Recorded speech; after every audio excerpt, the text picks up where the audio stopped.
Hello everybody, welcome back. Today as well we have got you another video. In this video I'll show you how you can sign in on Revolut. But before that, please do make sure to like our video, subscribe our channel, and yes, without any further delay, let's get started. So for that, all you gotta do is simply open up your Revolut app on your phone. Then once you have opened your phone and tapped on sign in, this is how the interface is gonna look like. Now you have option of simply providing your phone number directly and tapping on continue for you to sign in. Otherwise you can always sign in with your Google, with your Apple ID and your email address.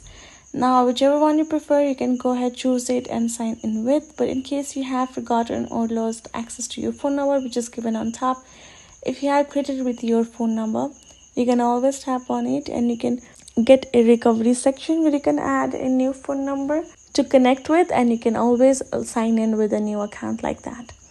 So that's basically how it works. Hope this video was helpful to you all. Thank you so much for watching, and I'll see you guys in our next video.